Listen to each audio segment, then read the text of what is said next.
Hey everyone.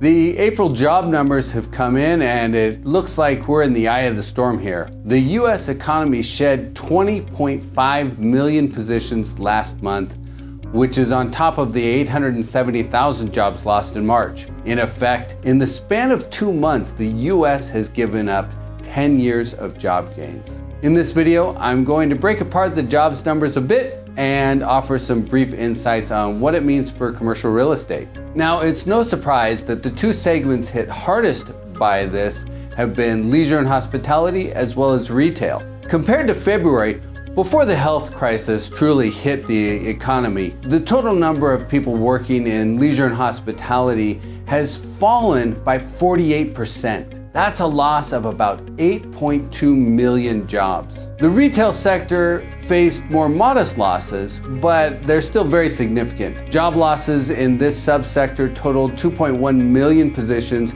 a loss of about 13.7% of the total retail employment. The good news is that of the 20.5 million jobs lost, about 3/4 indicated that they were temporarily out of work, some sort of furlough. Another important trend is that, like the broader coronavirus pandemic, the pace of job losses is flattening.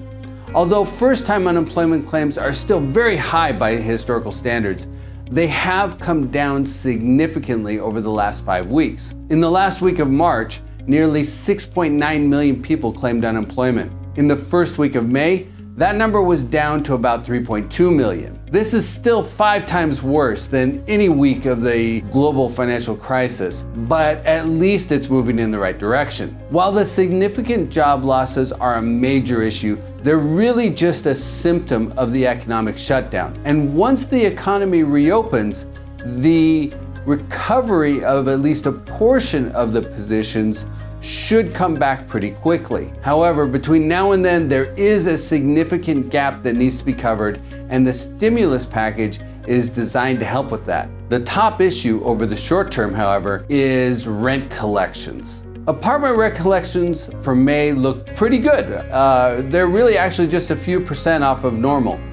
The self-storage sector is also doing pretty well, but both of these consumer-facing property types have more risk beginning in August when the expanded unemployment benefits that add $600 per week stop flowing. Office and industrial properties are seeing some weakening in rent collections, mostly with smaller tenants so far. Necessity-based retail and strong single-tenant net lease retail properties, excluding sit-down restaurants, are also holding up pretty well. Discretionary retail is facing the most rent collection challenges, running under 50% so far. And the hotel sector, which has been hit very hard, does have a potential light at the end of the tunnel emerging for some subtypes. As states begin to reopen, there is a potential for hotel demand at drivable destinations to recover some, particularly units that have a kitchen and other amenities in the unit.